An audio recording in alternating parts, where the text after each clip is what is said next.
ha habido muchas explicaciones, ¿no es cierto?, de cómo es que se desenvuelve, cuál es su desarrollo.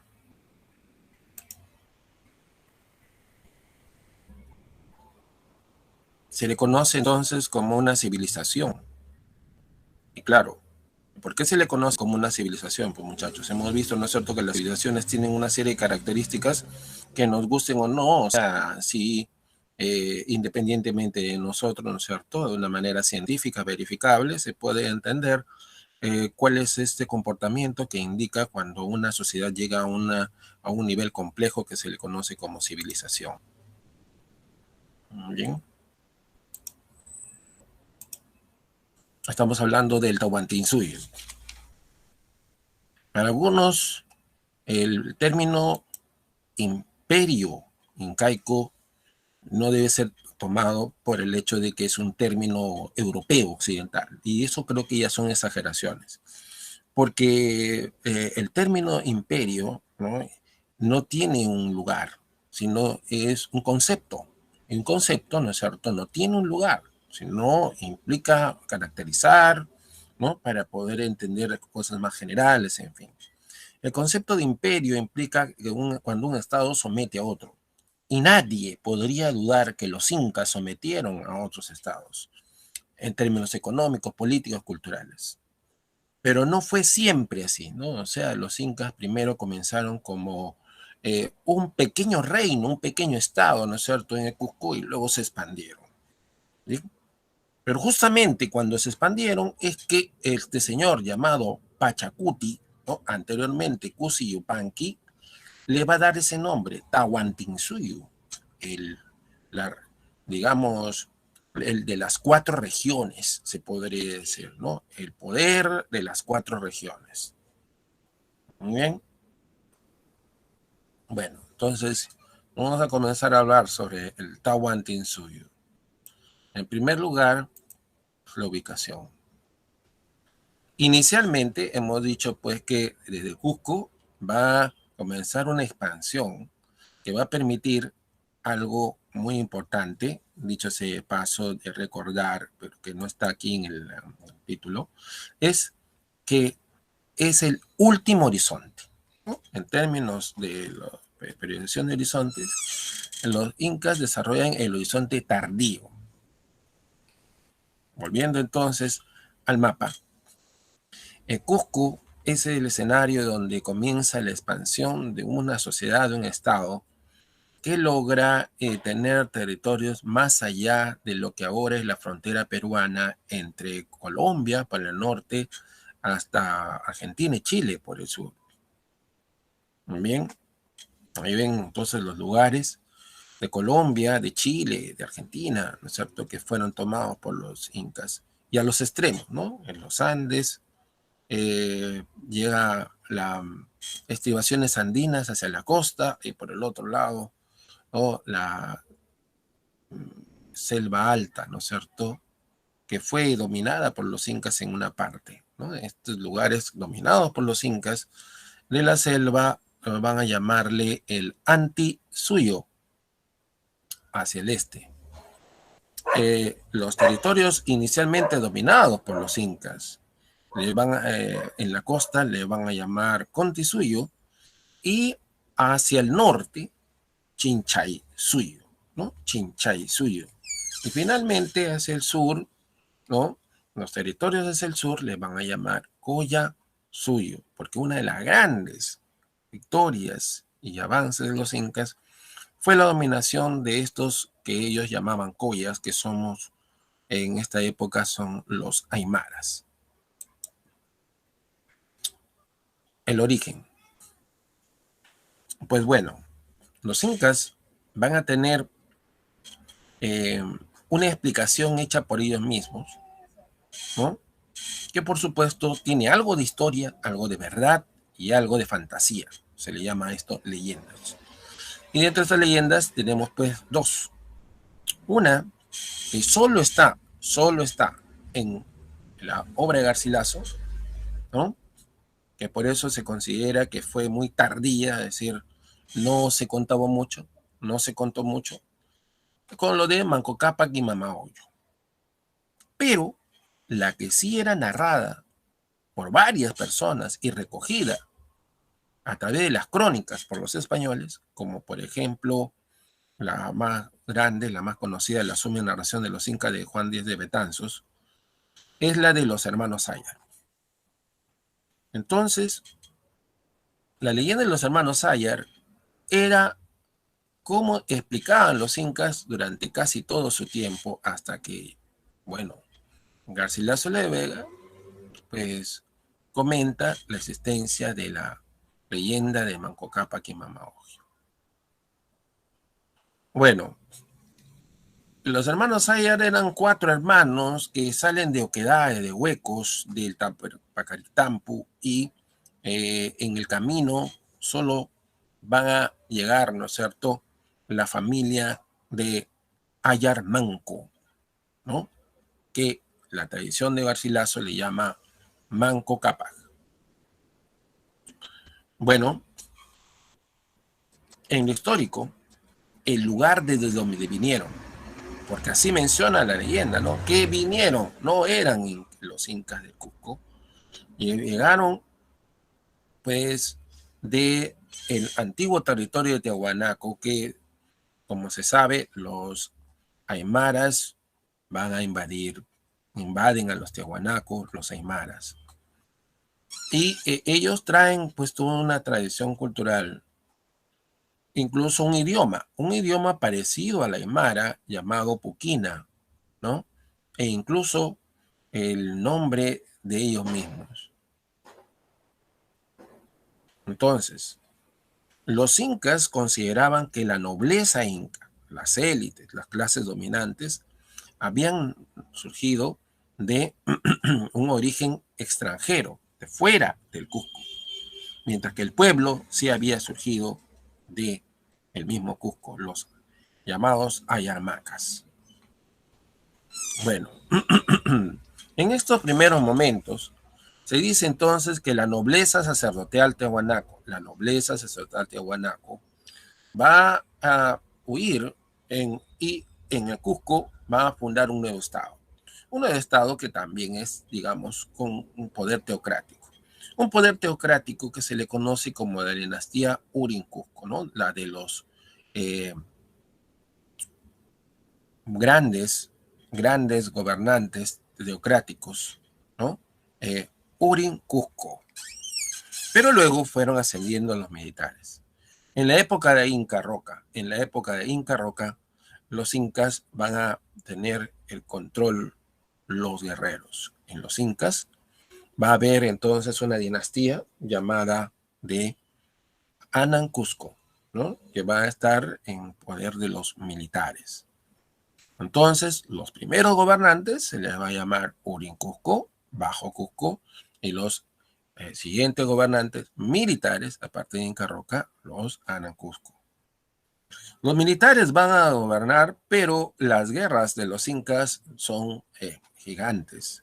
Una de ellas es con aquellos que tienen el control del otro lado de la Sierra Sur, que son los chancas. Para esta guerra, entonces, los incas tuvieron algunos aliados. Comenzaron las llamadas confederaciones, que es la forma, muchachos, de cómo, digamos, puedes expandirte de una manera inteligente, ¿no?, sin llegar a un control durísimo, ¿no es cierto? Sí, es verdad. Y que se dice que los incas practicaban a veces esas formas de control. Pero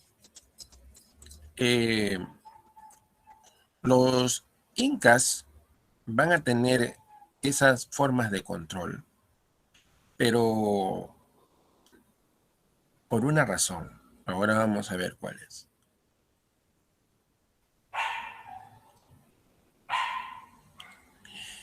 En un determinado momento, las élites incas van a tener graves contradicciones, ¿no es cierto?, con los chancas. Esto se le conoce como la guerra chancas. Bien. Y pues la derrota estaba a la puerta de los incas. Estaban a punto de ser derrotados. Hasta que llegó en ese momento, entonces, una oportunidad. En la época de el gobernante Wiracocha, pues uno de sus hijos va a sublevarse debido a que llega una época en que están siendo derrotados y huyen de Cusco, tanto padre Wiracocha como Inca Urco. Entonces este joven Cusi Yupanqui, joven alegre, va a ayudar, dicen, a derrotar a los chancas, ¿no? Entonces esto es muy importante porque la Confederación Inca se va a convertir entonces en un imperio. De la Confederación Inca vamos a ver un imperio. Bien. Entonces, el imperio incaico es a partir de este personaje llamado Cusi Yupanqui, pero que es más conocido con el nombre de Pachacútec. Bien. Con el nombre de Pachacútec.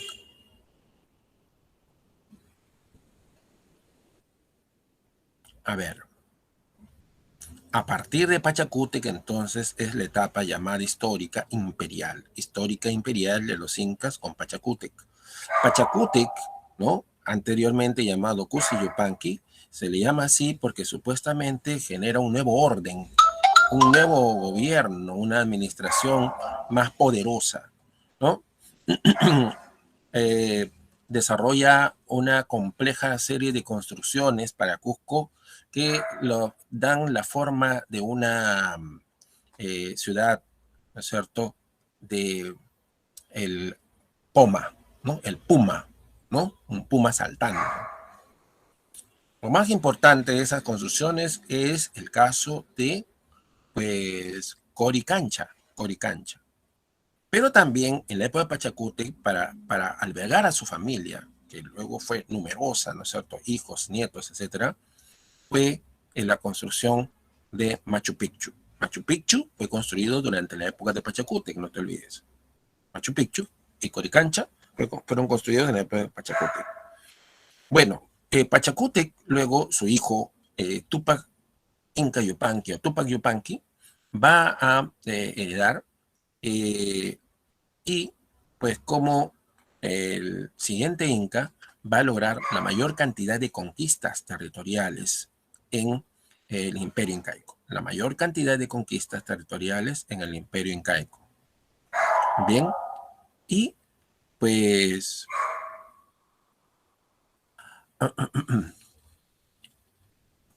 vamos a ver que después va a llegar incluso a cruzar, ¿no?, los mares a través de las balsas chinchas, va a llegar hasta Chile y hasta Ecuador, e incluso pues va a haber una ciudad que va a comenzar a construirse llamada Tomebamba o Tumipampa en Ecuador, uno de los más grandes sitios de poder de los incas que está emplazado en el norte. Luego de Tupac Yupanqui llega entonces Huayna Cápac. Y Huayna Cápac solamente logra un pedazo más del control inca, un pedazo muy pequeño, pero a él se le llama el Inca de la máxima expansión. Las más grandes conquistas, no te olvides, Tupac Yupanqui, pero el de la máxima expansión fue Huayna Cápac. Y pues es cierto que los españoles, sin querer, entre comillas, trajeron una serie de enfermedades que fueron matando a muchos indígenas, incluyendo a Huayna Cápac y su hijo Ninacuyochi. Esto dejó un problema sobre quién heredar, quién va a suceder, quién va a ser el siguiente gobernante en los incas, y aceleró un proceso que se estaba dando ya. ¿Qué se estaba dando? Un conflicto, una lucha de intereses entre los panacas, entre los grupos de poder, las panacas, las familias nobles de los incas. Las panacas van a enfrentarse y en medio de eso llegan los españoles. No hubieran podido llegar en mejor momento. Bueno.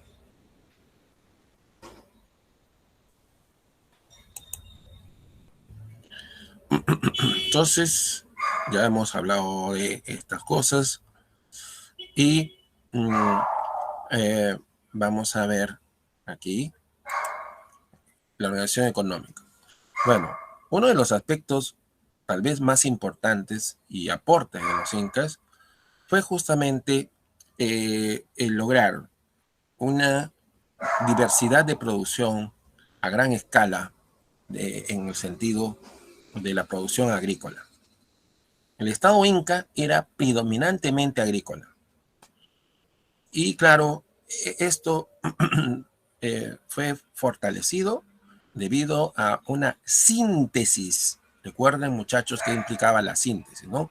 Cuando los Chavín integraron, asimilaron, recogieron los conocimientos de los Copinic, etcétera, ¿te acuerdas? Primera síntesis panandina. Después, cuando los Nazca, Tehuanaco, ¿no es cierto?, fueron recogidos por los Huarpa, ¿no es cierto?, y los Wari, entonces van a ser la segunda síntesis panandina. Entonces, ¿qué son los incas? Serían la tercera y última, la más grande de estas síntesis panandinas, ¿no? O sea, gran parte de los conocimientos de los incas se deben a esta síntesis. ¿Y por qué lo mencionamos en la organización económica? Porque, muchachos, dicen que los incas, uno de sus principales características, lo más notable, lo más destacable de los incas es su organización, ¿no? ¿Por qué? Porque como vamos a ver aquí, el controlar un estado con una población de varios millones de personas no es poca cosa, ¿no? No es poca cosa. Y los incas tenían bajo su control millones de personas y en Europa también habían algunos países que dominaban en esa misma época millones de personas. Pero los incas, pues, si bien es cierto, sí había un control excesivo, había explotación, no había hambre. En los incas no había hambre. No había hambre y eso lo han confirmado los mismos relatos de los españoles, la arqueología, etcétera. Bien, eso no significa, muchachos, que porque no había hambre, ¿no es cierto?, el estado incaico era un paraíso, ¿no? Eso tampoco no vamos a mentir ni exagerar. Bien, pero ¿por qué no había hambre? En primer lugar, las experiencias logradas por otros pueblos anteriormente, ¿te acuerdas? ¿No? La hidráulica, conocimiento de la lluvia, la astronomía, en fin, todas estas cosas apuntaban a una gran síntesis, ¿no es cierto?, de los conocimientos que los incas supieron aprovechar, ¿no?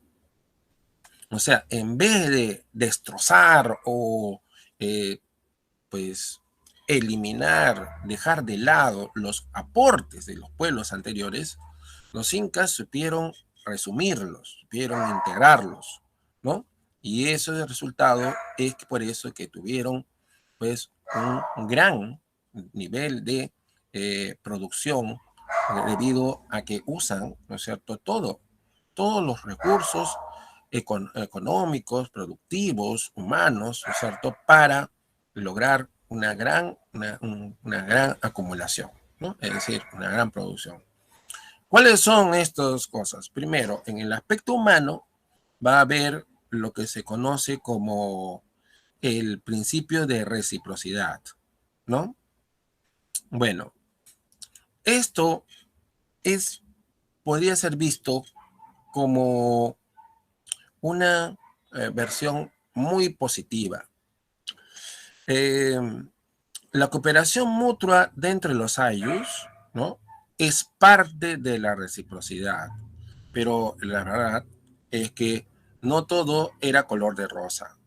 Claro, si trabajan en equipos, trabajan en conjunto, todos los miembros de un ayllu, entonces esto podría ser muy visto de manera muy loable, muy positiva, ¿no? Que todos trabajen y por eso hay gran productividad. Pero la parte mala, por decir así, y que tenemos que contar todo, ¿no es cierto?, ¿no?, es que en esa reciprocidad pues se basaban varios tipos de trabajo que eran extenuantes, eran pues liquidadores, ¿no? Y la gente estaba, digamos, totalmente en la vida de sobrevivir a expensas de el Estado, no sea castigado, no sea pues maltratado porque no cubre con sus tributos. Bien, la población inca entonces tenía una alta productividad porque trabajaban duro y parejo. Entre otras cosas, pues los incas tenían unas tierras, ¿no?, que toda la producción era para ellos. Toda la producción era para ellos. Las llamadas tierras del sol pues, eran de los sacerdotes, sacerdotes del sol, tierras del sol, y las tierras del Inca, eh, administradores del Estado, gobernantes, tierras del Inca. Bien, entonces, todo lo que se producía ahí iba a parar al Estado. Pero también, por supuesto, a ti te cuentan, ¿no es cierto?, en el colegio que entregaban los topos, ¿no? Y eso es verdad, te entregaban los topos. Pero los topos, obviamente, no se trabajaban solos. Entonces, si tenían que trabajar las tierras del Inca, las tierras del Sol, las Sapsi, que eran llamadas, ¿no es cierto?, aquellas de donde provenían, ¿no es cierto?, la acumulación, como llenar las colcas, ¿no? Estas reservas estatales, llenar los tambos, ¿no? Estos lugares donde los soldados y chasquis y mensajeros y todas las personas que servían al Inca podían tener su comida y demás necesidades, ¿no es cierto?, cubiertas. A ver, ¿cómo lo podemos entender? O sea, pues los incas dejaban una parte de la tierra para que tú la produzcas, para que tú mismo sobrevivas, ¿no? El topo. Bien, entonces, no había un milagro del Inca, tú eras el milagro, ¿no?, de trabajar insistentemente ahí. Después, había las tierras del Sol y del Inca, que obviamente, pues, eran, digamos, lo que tenían que cubrir. Cada pueblo tenía que cubrir una cuota. Entonces, le daban esas tierras, ¿no es cierto?, para producir, ¿no? Y además de eso, llenar los tambos y las colcas. Las colcas, repito, como almacenes, como bancos del Estado Inca, las yactas, y los tambos, ¿no es cierto?, lugares donde las personas, los pobladores, estaban obligados a dejar comida, vestimenta, calzado, ¿no es cierto?, para los soldados y chasquis que pasaban, ¿no es cierto?, por cerca de los caminos del Inca. Bien, entonces todo esto era muy extenuante. Y claro, pues todo el mundo habla de las formas de trabajo. A ver, la relación de trabajo de los incas. Y mira aquí, justo está de rojo, prestación de energía humana recíproca que se realizaba entre los miembros del Ayu. Pero la minca también, bueno, es cierto, puede ser considerada un trabajo en beneficio de la comunidad, limpiar las acequias, etcétera. Pero la minca también es la tierra del Inca y del Sol, ¿no? O sea, ahí sí también que hay que recordarlo. Y la mita, a ver, ¿a quién beneficiaba? Los puentes colgantes, los caminos, los puentes de piedra, etcétera. Todo lo que hacían los incas eran pues trabajados por estas personas y no recibían ningún beneficio ni directo ni indirecto. ¿Por qué? A ver, porque la gente no podía salir del Ayu. O sea, ¿de qué sirve tener 50.000 caminos, ¿no es cierto?, si tú te quedas en el mismo lugar, ¿no? Claro, entonces, ¿quiénes eran los que salían, los que usaban los caminos, los puentes? Eran los soldados, las autoridades. Entonces, esta era una pesada carga, pues, muchachos, ¿no es cierto? Que, como por decir, ¿no?, que Perú tenga hermosas carreteras, ¿no es cierto?, para que te vayas con tu 4x4 de vacaciones, pero eres misio, entonces, ¿de qué rayos sirve, no? Pues, entonces, y todavía te van a pagar, ¿no es cierto?, las carreteras, ¿no? Te van a pagar, ¿no es cierto?, los caminos, los puentes. Entonces, la mita indicaba una situación de explotación en los incas, muy clara, ¿no? Que los españoles luego repitieron.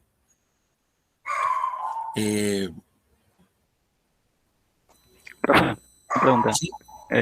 ¿Los soldados eran voluntariamente o tenían que venir de una familia acomodada para ser soldados? Los soldados de, digamos, la tropa, eran a través de la mitad. O sea, había como un reclutamiento obligatorio entre las personas de 18 a 50 años. Y como en esa época la gente más vieja era de 50 años, entonces obviamente implicaba pues algo muy sutil, ¿no? O sea, dicen, los incas solamente te explotaban hasta los 50 años, después podías descansar, pero si la gente se moría a los 50 años, como decir, a ti te explotan solamente hasta los 80 años, pero si la gente se muere antes de los 80 años, ¿no? Pues, entonces, los incas tenían un sistema bastante fuerte, ¿no es cierto?, de producción, y por eso habían grandes logros, ¿no? Era un régimen esclavista, pero asolapado, porque te explotaban de manera colectiva, ¿no?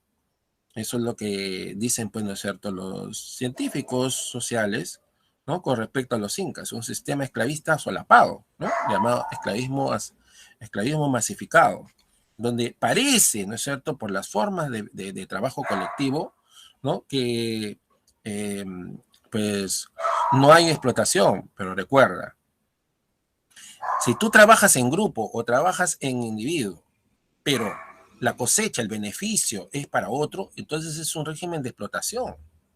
Bien, entonces el Estado Inca controlaba la producción, en fin. Bueno, sigamos. Ya hemos visto entonces por qué funcionan los incas, ¿no? Porque tienen un alto sistema de productividad, ¿no es cierto?, de trabajo colectivo, de organización del trabajo a través de los ayllus, ¿no?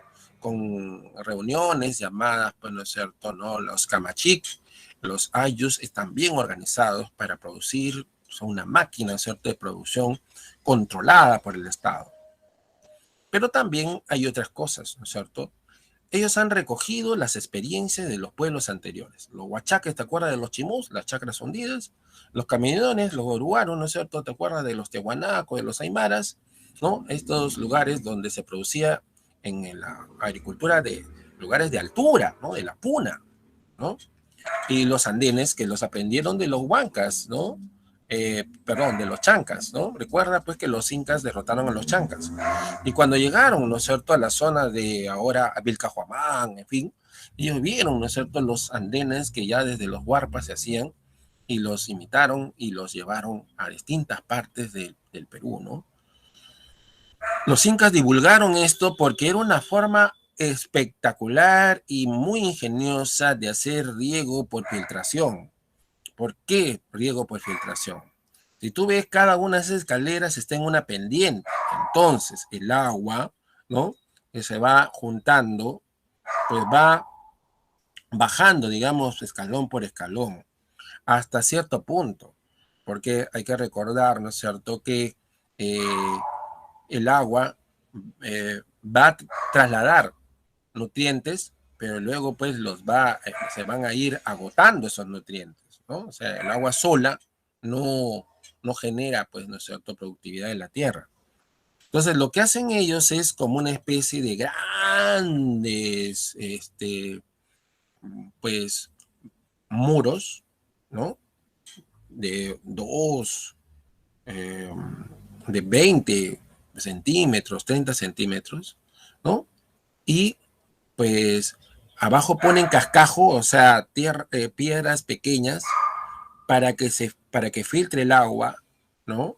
Y encima tierra fértil, convirtiendo esa zona entonces en un lugar completamente, ¿no es cierto?, en una nueva tierra de cultivo, ¿no? Grada por grada, banco por banco, ¿no? Esto entonces es lo que se conoce como andenes. Se aprovecha el agua de la lluvia, se aprovecha el agua por filtración, se aprovecha digamos, el cerro, el espacio del cerro, ¿no es cierto?, consiguiendo más. Entonces, es una técnica muy avanzada, ¿no?, que pues a los gringos solamente por lo estético, ¿no es cierto?, les sorprende, ¿sabes? Pero si le explican todavía lo que significó en términos de ingeniería, en términos de hidráulica, todavía yo creo que digamos, aplaudiría más. ¿No? Ah, qué bonitos son los andenes, están bonitos, ¿no es cierto? Parecen como unos banquitos, ¿no? Pues, y para tomarte tu selfie, ¿no? Sino para poder entenderlo, ¿no? Hemos hablado de control vertical de pisos ecológicos. Acá está de nuevo la figura, muchachos. Recuerden que ya lo explicamos, ¿no? Que implica que en distintas regiones de producción, en este caso los incas, tuvieron pues varias regiones ecológicas tomadas a través de los pueblos que tomaban, ¿no? Entonces, tenían de la Chala, la costa, la Yunga, tenían lugares de producción en la Quechua, tenían lugares de producción en la Suni, ¿no es cierto? Tenían lugares de producción en la Puna, ¿no? Y por supuesto, entonces, tenían, por lo tanto, diversos pisos ecológicos, o por lo tanto, controlaban diversos pisos ecológicos, y esto se le llama control vertical de pisos ecológicos. Pero un dato. ¿Y cómo controlaban esa producción? Los pueblos ahora hacen trueque. La gente de la parte alta cambia su lana de llama, su charqui, por los de la parte baja, ¿no es cierto? Papas o yuco, ¿no? En fin, eso es un intercambio directo. ¿Pero por qué se llama control vertical? Porque en este caso es el Estado, ¿no es cierto?, que pues va a tener el control de esa producción diversa. El Estado inca controla esa producción diversa, ¿no? ¿Y cómo la controla? Pues tú no los vas a ver, digamos, en los pueblos, sino en unos lugares de acopiamiento, de acumulación, de almacenamiento, las colcas, ¿no? Entonces, pues ellos tienen el control de diversas colcas en diversas partes del mundo imperial incaico, ¿no es cierto?, que producen diversos tipos de producción, ¿no? Diversas papas, diversos oyucos, y entonces están produciendo por todos lados. En algunos lugares caen los huaicos y ya dejan de producir, pero están produciendo en B. Cuando para B, ¿no es cierto?, porque hay un problema de sequía, en otros lados está produciendo. Los incas tienen entonces una diversificación de producción que, pues, a diferencia de otros pueblos que cuando les caía una helada, ¿no?, se quedaban con hambre, en fin, pues ellos podían controlar eso, ¿no? Así como el Estado, por decir, ¿no es cierto?, cuando llega una sequía, inmediatamente, rápidamente ayuda a la gente para que no se muera de hambre, ¿no? Supuestamente debería ser eso el Estado, ¿no?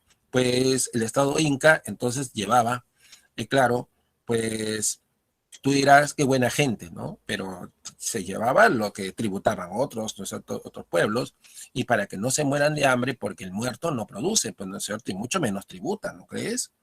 Pues aquí no me van a decir, ¿no es cierto?, que lo hacían porque eran sus hijos y tenían mucho cariño a los mitayos, ¿no es cierto?, que tenían controlados. Bueno.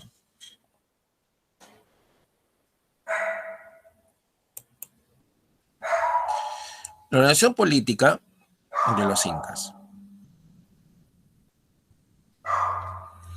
Hemos visto que hay 3 etapas de historia de los incas, pero la etapa en que se organizan políticamente es en el imperio.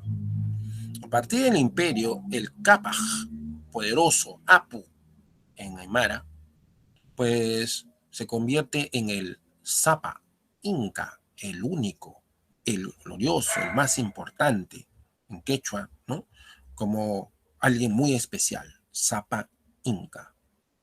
Bien, este tiene un hijo que él escoge, llamado el Auqui. Él escoge, no es el mayor, no es el menor, él escoge al Auqui. Y, pues, en ese sentido, cuando los incas necesitan conocer sobre alguno de los suyos, para eso están entonces los sabios, como una especie de ministros, de consejeros, llamados Apucuna o Apusuyos. ¿Bien? Y claro, ellos conforman un consejo imperial, Tahuantinsuyo Camachic, ¿no es cierto? Pues el Tahuantinsuyo Camachic. El Consejo Imperial o Tahuantinsuyo Camachic, conformado por una serie de sabios que, digamos, por decir, les encomiendan saber todo lo que pasa en el Collasuyo, ¿no? El Collasuyo, recordemos que es el suyo más extenso, el más grande, ¿bien? Pero no está tan poblado porque hace mucho frío o hay zonas desérticas. Pues, ¿cuál es el más poblado? Obviamente, así como ahora en el Perú, ¿no? ¿Cuál sería el norte? El norte, Chincha y Suyo. Bien, entonces los incas, de acuerdo a eso, van a tener un control. ¿Cuál es el más densamente poblado? Es el Chincha y Suyo. Y por eso van a haber más consejeros, asesores, ¿no? de esa zona de Collasuyo, que es más grande, pero tiene menos población. Bien. Apunchic o Tocrico. ¿Qué pasa? Los suyos son muy grandes para poder vigilarlos directamente. Entonces, cada suyo es dividido en una especie de provincias llamadas Guamani. Cada suyo es dividido en provincias llamadas Guamani.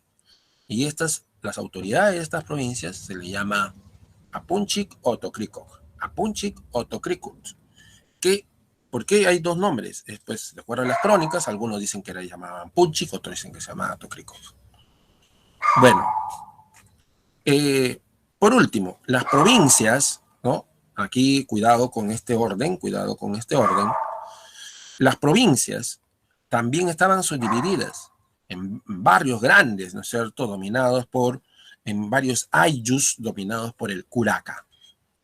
Varios barrios, ¿no?, que estaban dominados por el curaca. Ahora, los barrios podían, hablamos de barrios, es cuando hablamos de una condición urbana, pero cuando hablamos, ¿no es cierto?, en el campo, se habla de caseríos, etc. Es que, como tú ves, como la gente produce y las tierras son las productivas, no hay una gran aglomeración, no se juntan grandes cantidades de gente, bien más dispersas, ¿no? Entonces, pues, en esos territorios, ¿no?, ellos van a definir un espacio, un lugar donde cada curaca es el importante. Pero, ojo, entonces, pues, el curaca, muchachos, no puede ser el jefe de un ayo, porque el curaca es quien gobierna varios ayos. Bien, un ayo es muy poco, ¿no?, para desarrollar una actividad colectiva. Bien, entonces, como por decir, digamos, que hayan alcaldes por cada barrio, ¿no? ¿Tú qué dices? ¿Hay alcaldes por cada barrio o hay alcaldes por cada distrito? Bien, entonces, te explico. En los incas, si estuviéramos en los incas, las regiones del Perú, ellos tendrían entonces 24 regiones, 24 suyos. Bien, y entonces en cada región, ¿no es cierto?, departamento, hay varias provincias, ¿no es cierto? Bueno, entonces, las provincias serían los guamanis. Y en las provincias que hay distritos, ¿no es cierto? Entonces, los curacagos serían más distritos que barrios, ¿no? Y claro, y en cada distrito, ¿no es cierto?, hay varios barrios, ¿no? Y esos los tiene un tal llamado Purig o Purik. ¿Bien? Bueno, entonces, pues,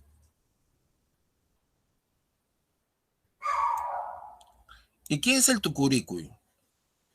Un hijo, un hermano del Inca está siempre al tanto de que no haya rebeliones, porque la gente, ¿no es cierto?, se descontenta con cada vez pues, que le piden más tributos, ¿no? Ir a trabajar, a veces no regresan, ¿no es cierto?, de la mitad por ejemplo, la construcción de caminos, abismos, etcétera, ¿no es cierto?, que muere la gente. Entonces se rebelan. Entonces, los incas tienen un sistema de vigilancia, un sistema de inteligencia, los Mishop, que son como una especie de espías, ¿no? Y que luego entonces el Tucuiricuy, informado de las posibles rebeliones, viene, ¿no es cierto?, a nombre del Estado Inca y aplasta esos pueblos y esas rebeliones, ¿no? El Tucuiricuy. Y también da castigos, Taripa Camayojo da los castigos e incluso casa a los jóvenes que no se han querido casar y que el Inca necesita pues, que se casen para tener más hijos y más producción, ¿no? Le llaman Huarmicoco. Y me parece que alguien quiso participar. Ah, sí, profe. Los Apocuna eran 4 entonces, porque eran No, jefes de los suyos. no. Lo que te acuerdas que dije, ¿no es cierto?, ¿no? Que el Collasuyo es grandazo, pero tiene poca población. En cambio, el Chinchaysuyo es larguito nada más, delgado, pero tiene un montón de población en los valles, ¿no es cierto?, del norte del Perú. Ajá. Entonces, a ver, ¿a quién tú le darías, ¿no es cierto?, pues si es que cualitativamente necesito, ¿no es cierto?, administrar. Entonces, vamos a decir que el Collasuyo tiene 1 o 2, en el otro tendría 4. No hay un número específico, ¿no? No significa que por cada suyo hay uno nada más. ¿Me entiendes? Para poner un ejemplo, volviendo aquí, tú vas a poner la misma cantidad de apucunas de Suyuk Apu a Madre de Dios, que es la menos densamente poblada, que la misma cantidad que a Lima, a 24 suyos, a Lima, un representante, no. Tendría que tener muchos más por la población que tiene Lima, ¿no es cierto? Claro. Entonces, eso es lo que dice María Rostorowski, una de las más, claro, la que va a salir pronto, si ya salió, no sé, como yo no salgo, creo que ya salió el billete de María Rostorowski, ¿no es cierto?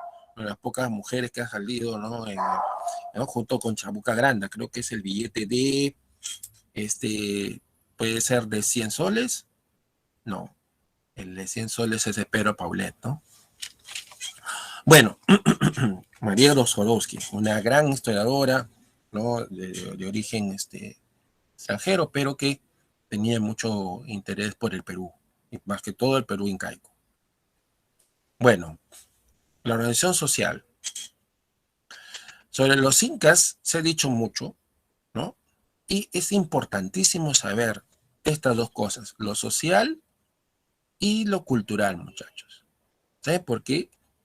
Porque ahora con lo del 12 de octubre, ¿no? Ha habido en internet, en las redes sociales, han estado hablando mil cosas con respecto a la llegada de los españoles.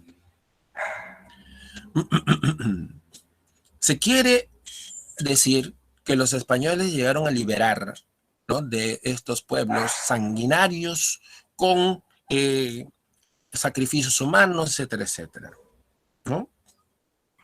Bueno, y claro, como siempre hace los las personas que quieren dominar, pues obviamente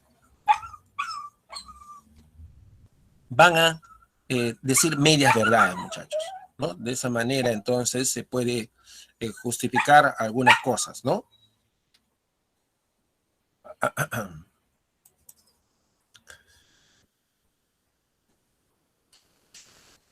Bueno, disculpen, se está quejando que lo han abandonado a mi familia, a mi Firulais, ¿no? Se llama Toulouse. Bueno, ya después, disculpen, ¿no? Se han estado escuchando por ahí, ¿no? Sus quejidos, ¿no?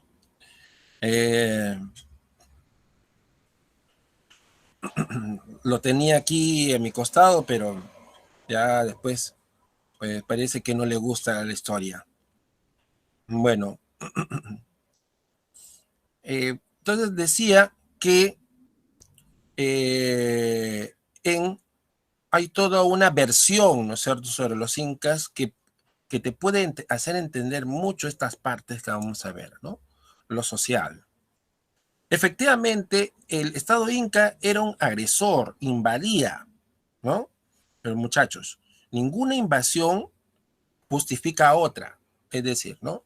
Ah, bueno, como sufrieron con los nazis, el holocausto, los judíos pueden bombardear, ¿no es cierto?, Beirut, ¿no? No, pues muchachos, matanza es matanza en cualquiera de las modalidades.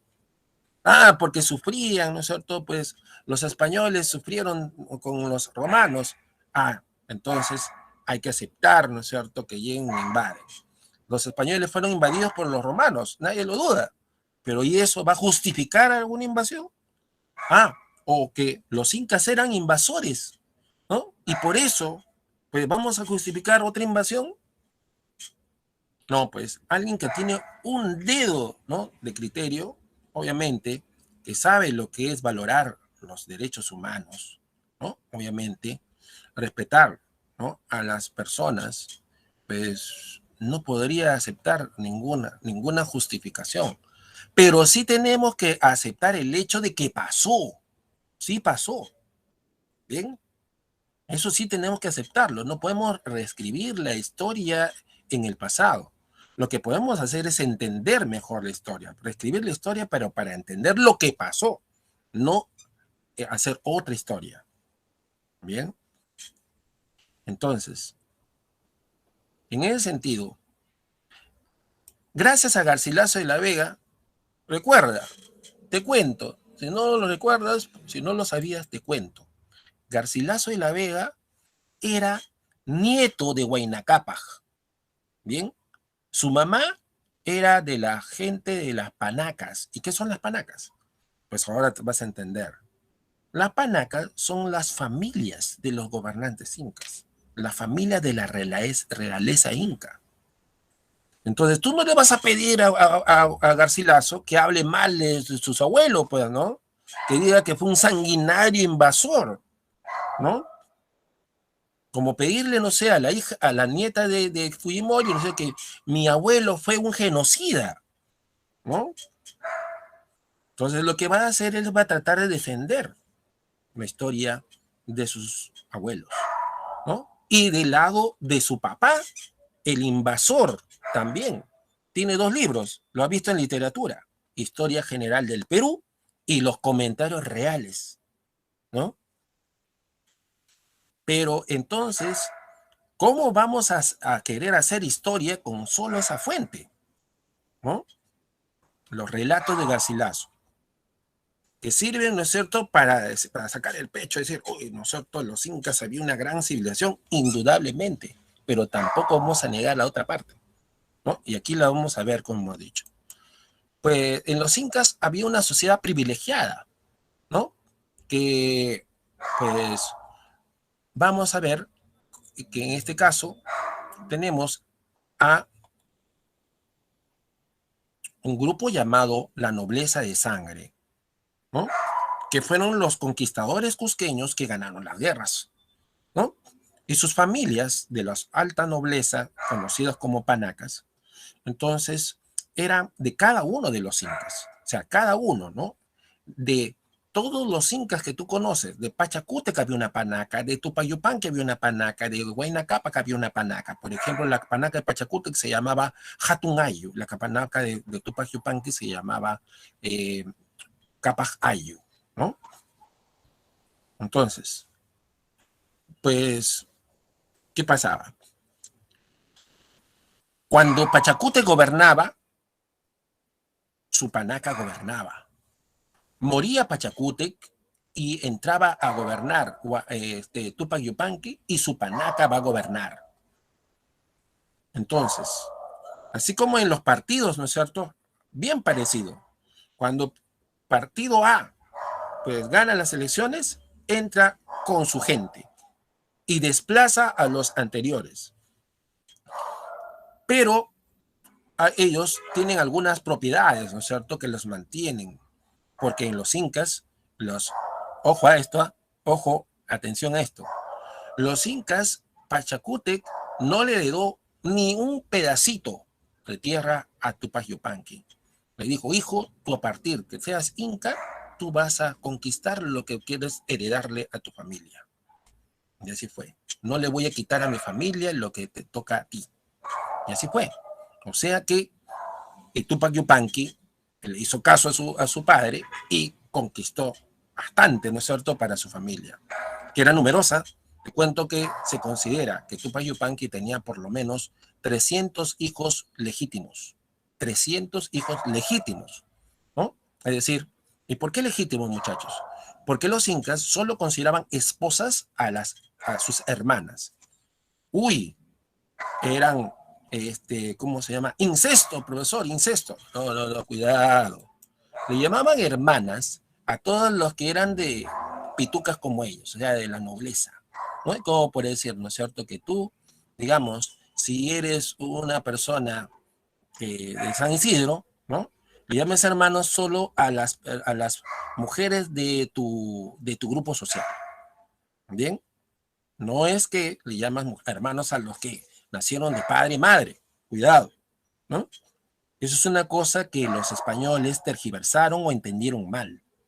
Los incas se casaban con sus hermanas, pero si hubieran casado con sus hermanas biológicas, ¿sabe qué hubiera pasado? Mínimo, ¿no? Como los hermanos, los Buendía, con colita de chanchito.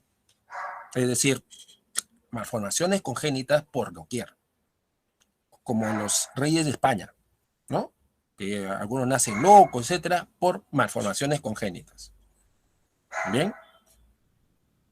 Entonces, es imposible el incesto continuo porque destruye, pues, a los grupos biológicos. Bien.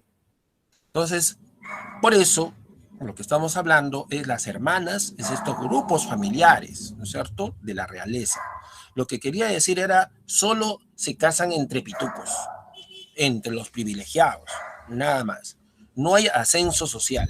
Eso Eso le llama hermanos ¿sí? a hijas de los panacas. Entre las hijas de los cusqueños, de los nobles cusqueños.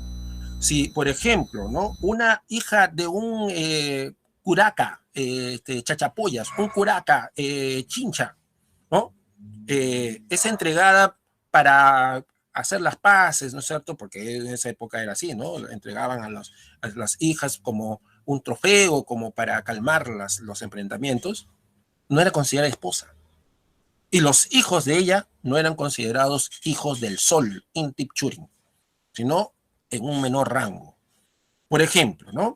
Se dice que el Inca, perdón, Guamán Poma de Ayala era descendiente de Huayna Capac, pero de un hijo, ¿no?, pues de una descendiente menor, ¿no? Es decir, no de la realeza cusqueña.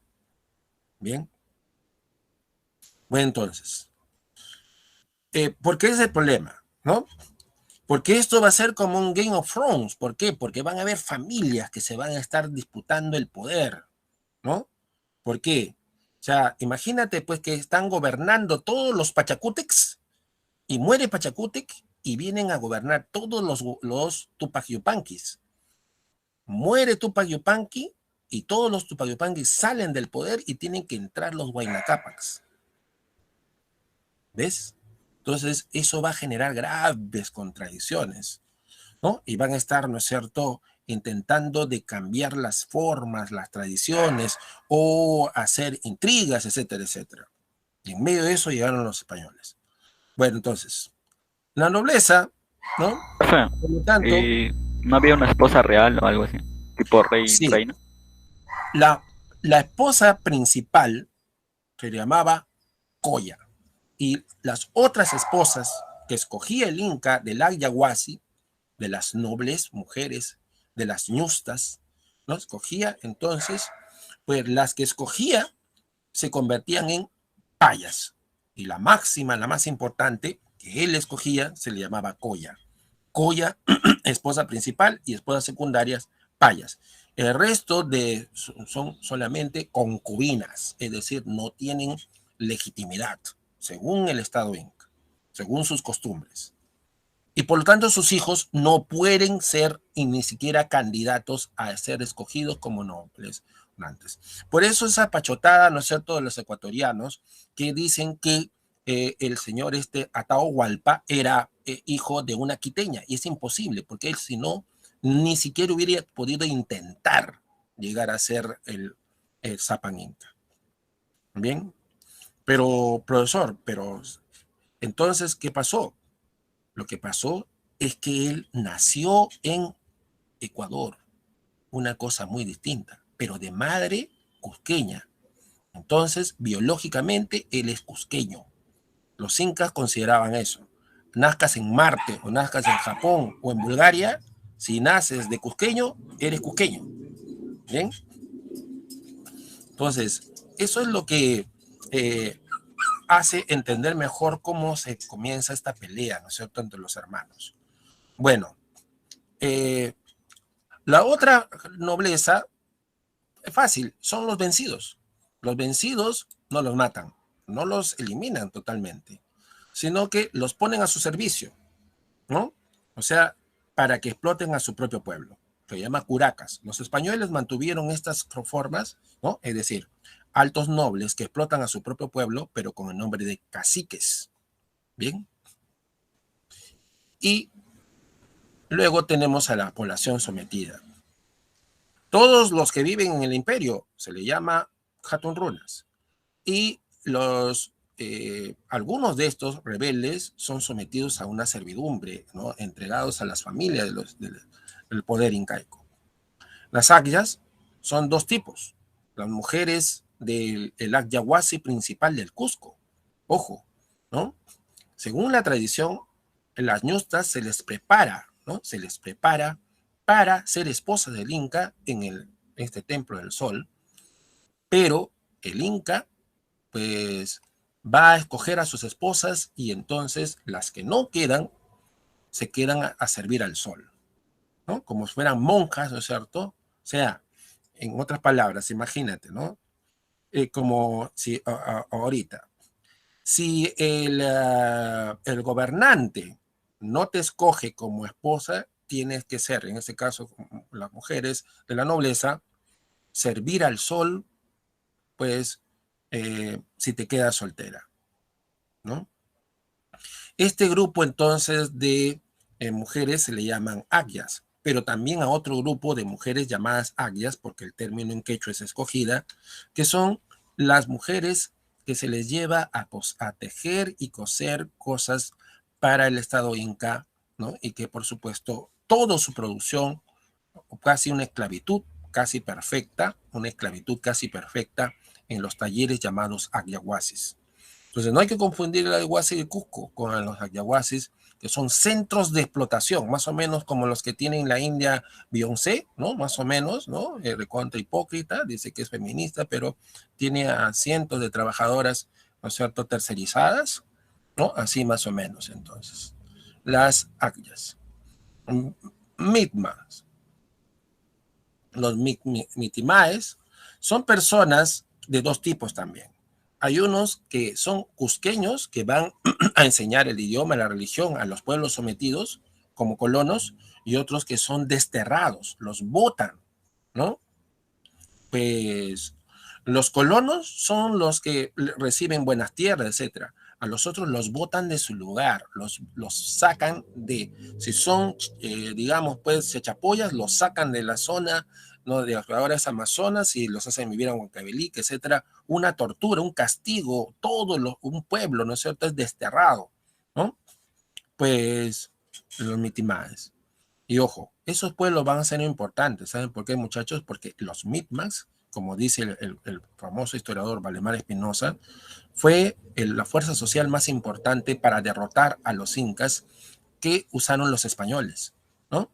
Porque ellos eran los que estaban más resentidos, más descontentos con el Estado inca, porque además de humillarlos y hacerles trabajar pues tremendamente, los habían desplazado de su lugar de origen.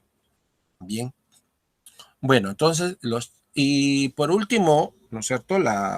Los chaquis es un grupo de gente que mensajeros, y tienes a los aucarunas, que se le llama así a los soldados, etcétera, etcétera. Finalmente, lo cultural. Se ha querido, pues, justificar la invasión diciendo, por ejemplo, la dama Juanita, la dama de Ampato, una jovencita que fue sacrificada a los Apus por los incas, ¿no? Y otros en Chile, etcétera, han encontrado varios sacrificios humanos. Pero ya les expliqué con los moches, ¿no es cierto?, que en un momento donde, pues, el mundo, pues, se va a ver de cabeza, como ahora, por ejemplo, con la crisis de la pandemia, ¿no? Ahora que somos científicos, hay algunas personas, ¿no es cierto?, a pesar de que es ciencia, no podemos predecir muchas cosas todavía. En ese momento donde la ciencia, pues, no podía responder algunas cosas, ahí quedaba la creencia, ¿no?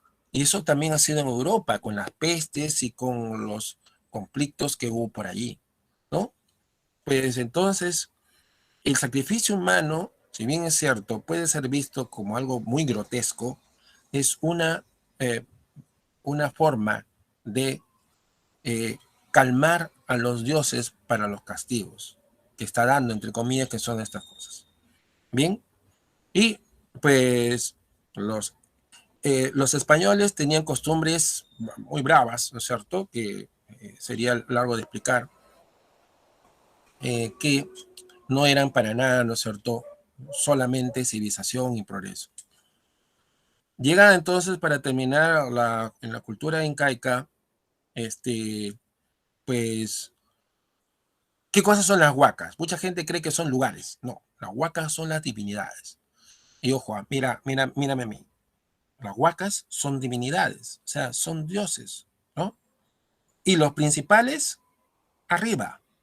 Anampacha, arriba. Anampacha. ¿Qué cosas tienes arriba? Ahorita está cayendo un poco el sol, ¿no? Inti, Punchao, día, ¿no? En la noche, ¿quién nos da luz? ¿No? Quilla, luna, las estrellas, Koyur, ¿no? Pues, y está ahí el lucero, a veces lo ves, ¿no? Venus, Chasca, ¿no? Y Yapa, cae a veces los rayos. Entonces, no son inventados, son cosas que existen, ¿no? Las grandes huacas de ellos, ¿no? Y, bueno, esas son las grandes huacas. Y claro, las grandes huacas, como por ejemplo, en cualquier parte del mundo incaico, ves el sol, ves la luna, pero las montañas son para ti nomás, para tu pueblo, para tus ayllus, ¿no? Son tus protectores, ¿no? Se llama pacarinas, el lago, las montañas, gigantes cosas de la naturaleza, panteísmo, ¿no? Pues, entonces, los incas tenían una especie de ciencia y predicción, digamos, mística, ¿no? A la vez, ¿no? ¿Por qué? Porque trataban de resolver los fenómenos astronómicos y meteorológicos y a su vez, ¿no? A su vez, los adoraban. No es que solamente los adoraban, ¿no es cierto?, ¿no? Como esos ignorantes, ¿no es cierto?, que creen que la danza de la lluvia de los apaches lo hacían en cualquier momento y creían que va a llover. No, la danza de la lluvia lo hacían en los solsticios.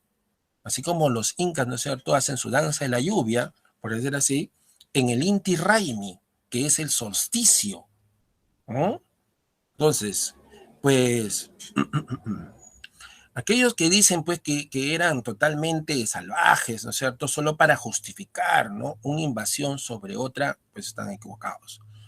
Y bueno, entonces ahí lo dejamos, ¿no es cierto?, porque estas manifestaciones culturales, la más importante, ¿no?, las huacas, ¿no?, que hablan de un poderoso, ¿no?, el Anampacha, el Caipacha, donde vives tú, y el mundo, el inframundo, ¿no?, del Ucupacha, la tripartición, ¿no?